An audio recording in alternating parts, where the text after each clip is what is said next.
remember about a month ago, I think like one of the police officers that Kaylee was outside taking Murphy out and she saw a shadow. Yep. A police interview of surviving King Road roommate Dylan Mortensen reveals clues detectives followed up on early in the investigation. Did you hear Murphy barking or doing anything? Yes, he was barking a lot. I go through what Dylan said, what it means, and how it helped the investigation. Plus, more photos are released from the case. We'll take a look.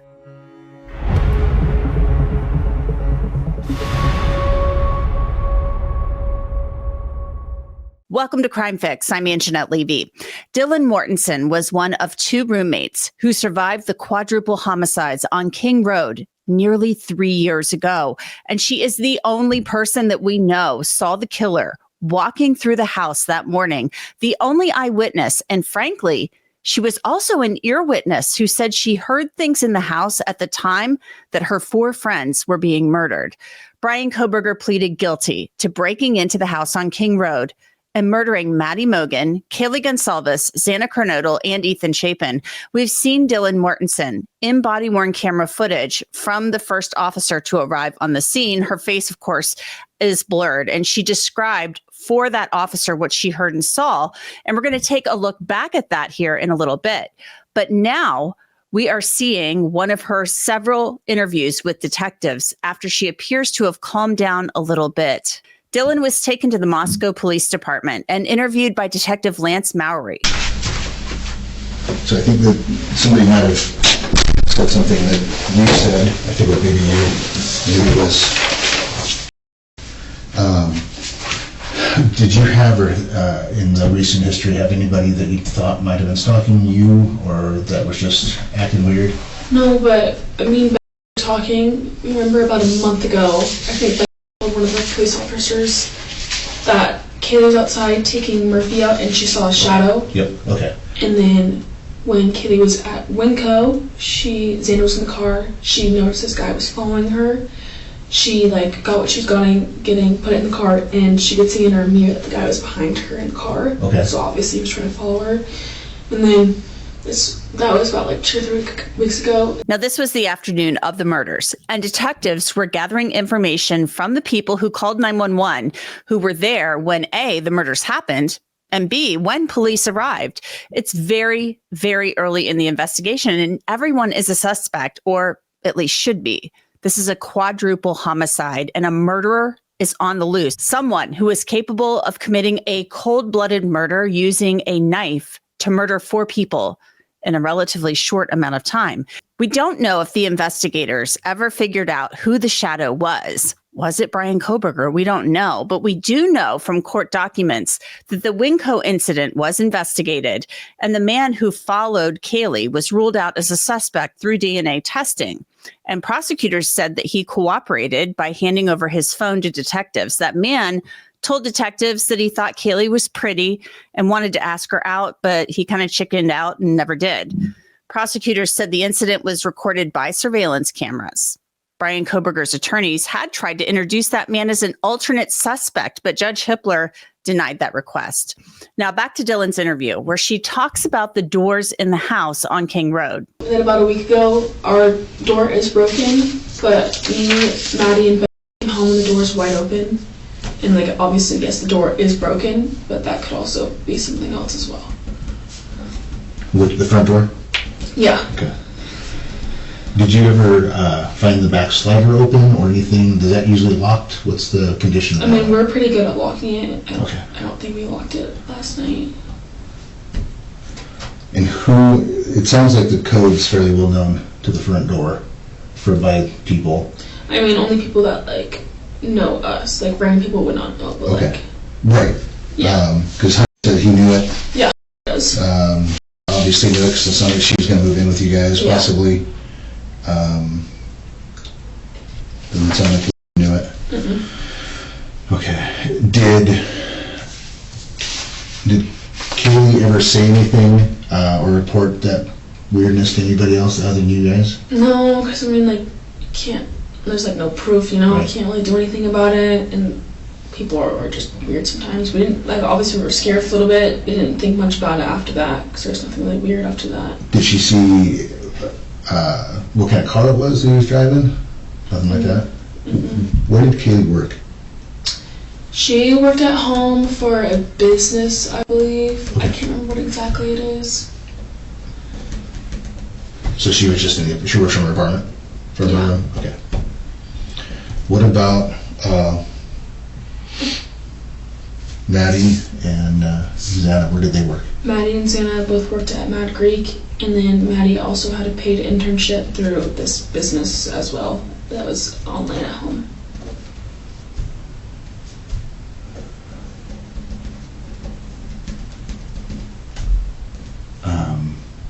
Who would know what that business is? How would I be able to figure that out? You might know. Okay. I can't remember what it's called. There's like, because they were business majors, and through their majors, they were able to get these jobs. Think you've seen it all? Think again. 50 Ways to Catch a Killer brings you real cases where detectives had to flip the script to take down cold-blooded killers. Hosted by 50 Cent, this isn't your typical crime show. It's a high-stakes, twist-filled ride into the minds of investigators who think outside the badge to break the case. From unforgettable setups to shocking reveals, every episode proves when killers think they got away with murder, think again. Watch 50 Ways to Catch a Killer with 50 Cent exclusively on Fox Nation. Now, at the beginning of that exchange, Detective Mowry asked Dylan about the doors at the house. She said the front door lock was broken, but the sliding glass door was the main point of interest. It was open when Officer Nunez arrived, and Dylan said she saw a man in all black walk toward the kitchen and out the sliding glass door. But at that point, they don't know whether the killer entered through the front door or not. The discussion then turned to Murphy, Kaylee's dog, who can be heard on surveillance video.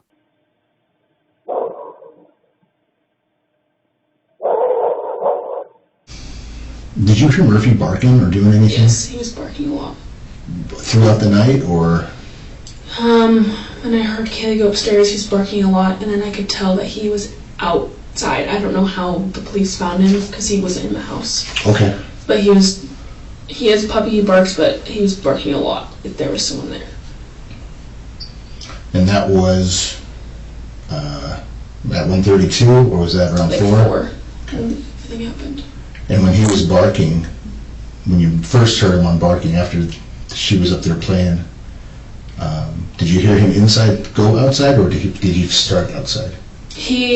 Murphy was with Kaylee when they were like dancing. They walked upstairs, he was still with her. And then when she would yell, someone's here, he started barking in the house. And then I believe the slider door was open, and I think he went out that way, because I could tell like the sound of his barking was getting like more distant. Do you think that Murphy would have went after him, whoever he was? Maybe, but I mean, he's a puppy, he doesn't fully know that yet. No, he would just be, if anything, probably playing with him. Yeah, I don't know. When the guy in black left, did he close the slider or did he leave it open? I don't know. I just ran downstairs. Perfect. Okay. Okay, anything else Not that popped I up? can think of. No. All right, I'm going to go talk to my guys who've done the other interviews Okay. and see if anybody's got questions, so that we can kind of start putting more pieces together. After this, the interview ends, but there are other interviews. When Dylan talks about Kaylee playing with Murphy and going upstairs, I think she likely had her confused with Xana. We know that Xana was up getting her DoorDash order, which was dropped off right around 4 a.m., and her food was in the kitchen. We can see that in photos. Maddie and Kaylee were in Maddie's bed upstairs, covered in blankets and sheets. So I can tell you, it was not Kaylee at 4 a.m. dancing and playing with Murphy, sadly. It was likely Xana, who yelled, "Someone is here," and ran to her bedroom from the second floor, followed down the stairs by the killer. Dylan was interviewed at the police department after the initial statement she gave to Officer Nunez outside of the house just after noon. All I heard was I heard her go upstairs, like, okay, I'm gonna go to sleep now because she's going upstairs. And you heard who go upstairs? Kaylee and the dog Murphy. And upstairs to the very top? Yeah, that's where her room is.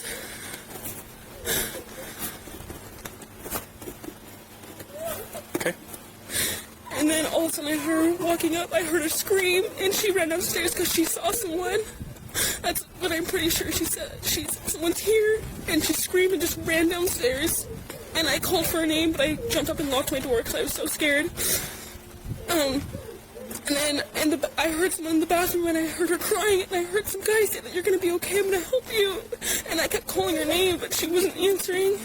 And then I opened the door for a second, and I saw this guy, and he was not insanely tall, but he was wearing all black and like this mask that was just covering his forehead and his mouth. And I locked the door, and I called, and I didn't know what to do. This was at 4 a.m., yes. Okay. And so then I just ran down to you left here? Yeah, I left my room down to she's that one with the white blinds at the very bottom. Okay. I ran down there and we talked, and we just locked the door. We didn't think anything of it. We're like, nothing happens in Moscow, so we just like tried to go to bed. And then we woke up, and it was weird because none of our roommates were up, and we called all of them. They were not waking up, and so me and like, this is weird. So I called and to come over, and then that's when all this happened. What are their names? Maddie Mogen, MADDIE MOGEN, and then Kaylee, KAYLEE, Gonclaves, GONCLAVES. I think that's how you spell it. How old is Maddie? She's 21. Or 21 or 22, I can't remember. They're both over 21, but I don't know exactly. I think so. How old is Kaylee? Over 21, I believe she's 21 or 22. Sorry, I don't fully remember. It's okay. You're doing great. Thanks. Okay. I'm asking a lot of you, so I appreciate you. Don't say anything. You're doing very well. Do you know if the other two girls are upstairs or not? Right now, what we got to do is we got to process this whole thing. That makes sense. I don't know what I'd be permitted to tell you That's fine. right That's now. Okay. fine. I understand. Okay, let's go back. I just want to make sure we're getting everything. So you're sure at about 4 this morning? Yes, it was 4:10. You first noticed a guy. Well, I first noticed Kaylee go upstairs and scream and run downstairs. So 4 this morning, Kaylee went upstairs Yeah. to the way top. Yes, to her room with Murphy the dog. Okay. And And then you heard Kaylee scream. I heard her scream and run as fast as she could downstairs, and she said someone's here. She ran downstairs. Yes, I could hear it. You can hear everything. I'm not sure I heard her run downstairs really fast. And then I heard Murphy barking a lot. Okay. And then I heard her go into I think it was the bathroom, and I remember her sobbing, and I just remember hearing this guy's voice that I didn't recognize saying, "You're gonna be okay, I'm gonna help you," but it wasn't like, I don't know how to explain it. Like, it wasn't in like a nice way, it was like a weird way, like a weird tone. You're gonna be okay. I'm gonna help you. Yeah. And you didn't hear anything from Kaylee anymore at that No, point? after that I didn't hear anything. So then I kept calling for her name. I called on my phone, I called Xana, Maddie, and Kaylee, none of them answered. So then I opened up the door to look, and that's when I saw the guy pass by. He looked at me, but he didn't come towards me or say anything, which was really confusing to me. I don't understand that. And I'm pretty sure he went out the side door. And then I called and said she thought maybe there was a fire or like a firework. We didn't know. She heard this loud noise and there was a light, I guess. Did you hear like a pop, like a bang? I don't know. Did you hear it bang? It's what she heard. Now, for whatever reason, in the clip of Dylan's police interview that I showed you earlier, they only discussed a few things, but there was another interview with Dylan that day that is longer that has not yet been released. Officer Nunez had Dylan describe the man again. Remember, this was before the interview at the police department. All right, describe the guy that you saw. I don't think he was a little bit taller than me, and I couldn't really see much of him, but I'm almost positive he was wearing a full black outfit, and he had this mask that was just over his forehead and over his mouth, and he didn't say anything to me, like, at all. I just shut the door and locked it, because I didn't know what to do, and I think he went out, like, the side door, the sliding door in the kitchen that goes out to the backyard. Okay. And then I didn't know anything else, so I called and I was like, I just need to come downstairs and find you because I don't know where anyone else is. And I called Maddie, I called Dana, I called Kaylee, no one would answer. Now, we've seen a number of photos that have been released by Moscow police and Idaho State Police that show the crime scene, but there are more, and a new batch were released just this week. They show the front door of 1122 King Road, the steps that lead to the second floor of the house from the front door, and the living room area where the roommates often watched TV and hung out. The beer pong table was photographed, and a cart that held flowers to the side of it. Also, the neon good vibes sign that was on the wall to the side of that cart was also photographed again. In the kitchen, you can see the interior of the cabinets. It shows exactly what you would expect from a college house, and the freezer full of food for 5 young women, and even the dishwasher. And sadly, a sign in the kitchen that said, "This is our happy place." The house was a place that was full of happiness until November 13th, 2022. There's also an open drawer that showed a stuffed animal belonging to one of the roommates. It appears that every inch of that house was photographed. This was a quadruple homicide investigation, and nothing, absolutely nothing, could be left to chance. Tire tracks from someone apparently peeling out of the area were meticulously photographed and measured. Those were never mentioned in the case against Brian Kohberger, and they don't appear to be coming from the direction where he would have parked. So we are left to assume they were not relevant to the case, but there was no way to know that at the time. At Brian Kohberger's sentencing in July, Dylan Mortensen, who would have been a witness at his trial, spoke about how the loss of her 4 roommates, Maddie, Kaylee, Xana, and Ethan, impacted her. Because of him, 4 beautiful, genuine, compassionate people were taken from this world for no reason.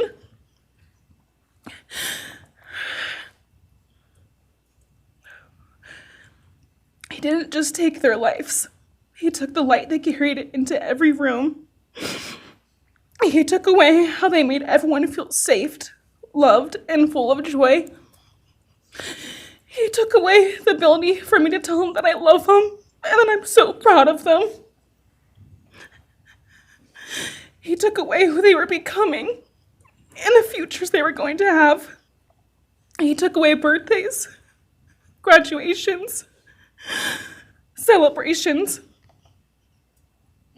and all the memories that we were supposed to make. All of it is gone. And all the people who loved them are just left to carry that weight forever.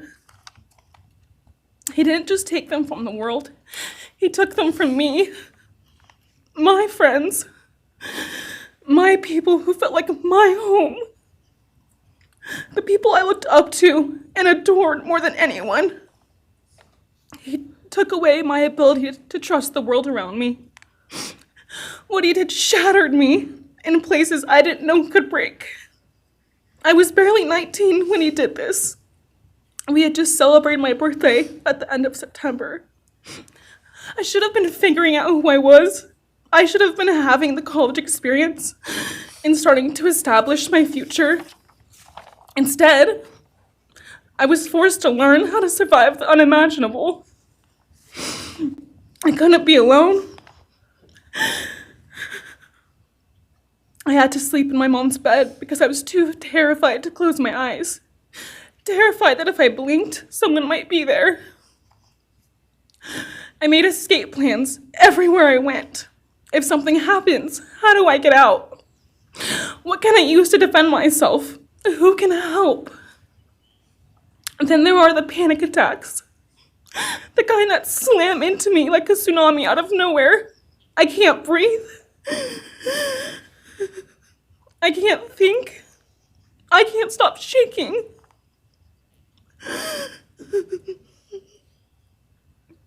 All I can do is scream because the emotional pain and the grief is too much to handle. My chest feels like it's caving in. Sometimes I drop to the floor with my heart racing, convinced something is very wrong. It's far beyond anxiety. It's my body reliving everything over and over again. My nervous system never got the message that it is over, and it won't let me forget what he did to them. People call me strong. They say I'm a survivor, but they don't see what my new reality looks like.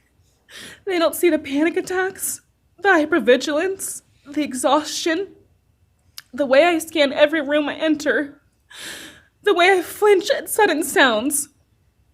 They don't know how heavy it is to carry so much pain and still be expected to keep going, and that's because of him. He stole parts of me I may never get back.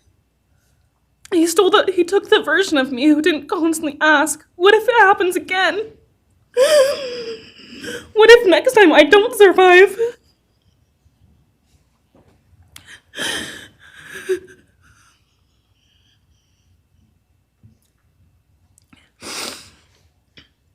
He may have shattered parts of me, but I'm still putting myself back together. Brian Kohberger is serving 4 consecutive life sentences for the murders of Maddie, Kaylee, Xana, and Ethan. Now, there are other police interviews with Dylan Mortensen, as I mentioned earlier. Those have not yet been released. And that's it for this episode of Crime Fix. I'm Angenette Levy. Thanks so much for being with me. I'll see you back here next time.